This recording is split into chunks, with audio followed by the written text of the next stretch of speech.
Hello' everyone, আজি মই chicken বনালোঁ, তাকে আপোনালোকৰ লগতো শ্বেয়াৰ কৰিলোঁ। এয়া চিকেনখিনি ভালকৈ ধুই লৈছোঁ। আলু আৰু পিঁয়াজো কাটি ৰেডি কৰি লৈছোঁ, লগতে শুকান জলকীয়া আৰু তেজপাতো।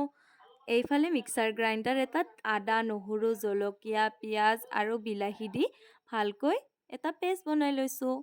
আনফালে গেছত কেৰাহী এখন গৰম হ'ব দি ইয়াত অকণমান তেল দিছোঁ। তেলখিনি গৰম হোৱাৰ লগে লগে পাঁচফোৰণ, তেজপাত, শুকান জলকীয়া আৰু পিঁয়াজখিনি দি ভালকৈ অলপ সময়ৰ কাৰণে ভাজি লৈছোঁ।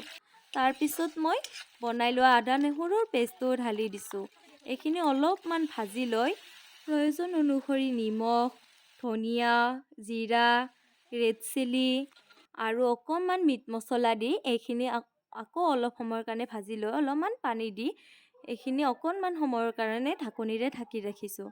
ঢাকনিখন গুচাই দেখিছোঁ ধুনীয়া কালাৰ আহিছে আৰু লগে লগে চিকেনখিনিও ঢালি দিলোঁ।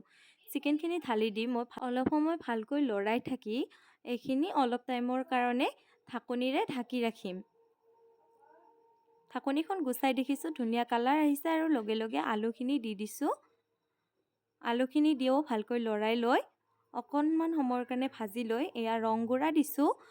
ৰং গুড়া দি অকণমান লৰাই লৈ পানী ঢালি দিছোঁ।